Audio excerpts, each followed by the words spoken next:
Immaculate was directed by Michael Mohan and it stars Sydney Sweeney as a woman who becomes a nun and goes to Italy to join a convent and take her vows. And when sinister things begin happening at this convent, she begins to realize that she may be at the center of it. So this is a movie that I was not really looking forward to. The trailers did not look that interesting to me. I'm not a big Sydney Sweeney fan. I didn't like her in Anyone But You or Madam Web. And also the movie is weird because this movie is coming out 2 weeks before The First Omen, and I'm like, okay, I know there's some instances where there are like two movies that are released the same year that deal with the same subject matter, but we're literally talking like days apart from each other. That's just wild. So I was not looking forward to this movie too much, even though it was from Neon, who I feel like is not as good as someone like say A24 is.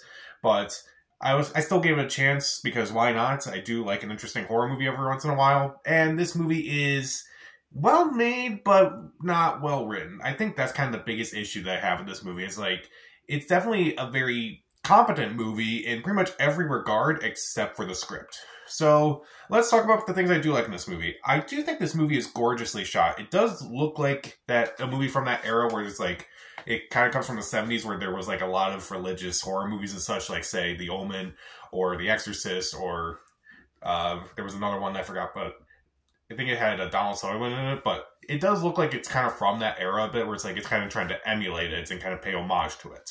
And I do think the score is also very well done as well. They kind of use, choirs and such, like, church choir and such, to kind of like bring the music out. And it's like, that's really well done. I do think that is it helps create the environment of the movie pretty well, because it's like, the movie does feel very sinister, even with the use of music and such. And obviously it takes place in a convent, so it's like, okay, so there's going to be a lot of religious sounding music here. It's like, okay, you kind of did that very well, at least. The atmosphere itself is pretty creepy. I definitely got chills just kind of like walking through like this whole convent. So it's like, okay, that's pretty, it's very well done. And I do think that Michael Mohan is like, he kind of knows, like, he kind of knows, he's very confident behind the camera at least, but I also just feel like he could choose a better script next time. Meanwhile, there are moments in this movie where, admittedly, it did kind of make me squirm a bit. Any movie that can get a visceral reaction from me, good or bad, usually gets some points. So I gotta have to give it to this movie, even though I don't really love it. And also, the movie's pretty short. The movie's only 90 minutes with credits. That's always a plus for me. So, let's talk about things I don't really like about this movie. First off, the acting is not necessarily terrible, it's just not particularly great either. Everyone gives an alright performance. Sydney Sweeney, in my opinion, I thought she gave an alright performance. The only time where I thought she gave did actually decent was actually in the very last scene of the movie, which I will not talk about. But even then, that she's not really talking or anything, unfortunately. Her acting's fine in this movie. Everyone else is just okay. Like, no one gives a bad performance, but I feel like these characters are just so thinly written that honestly, you could have replaced them with any actor and it would have been fine. The jump scares in this movie are atrocious. I hated the jump scares in this movie because it's just the same type of jump scare. Every time the sound goes down and it takes a few moments and then all of a sudden, bam, jump scare, loud music and everything. Come on, we're better than that. You're better than this. It's annoying, it's obnoxious, I wish this movie was subtle, and this movie doesn't understand the word subtlety in any way. I really did not like it. I feel like the movie would have been scarier if they did not call attention to any of the scary things that were actually happening in this movie. Especially with music. Like, even though I praised the score of this movie, I wish they would take out the music whenever there was like a scary scene. It would have been so much better in my opinion. And also, the movie... Now, I mentioned that it does pay homage to the way kind of like these horror movies of the 70s were shot.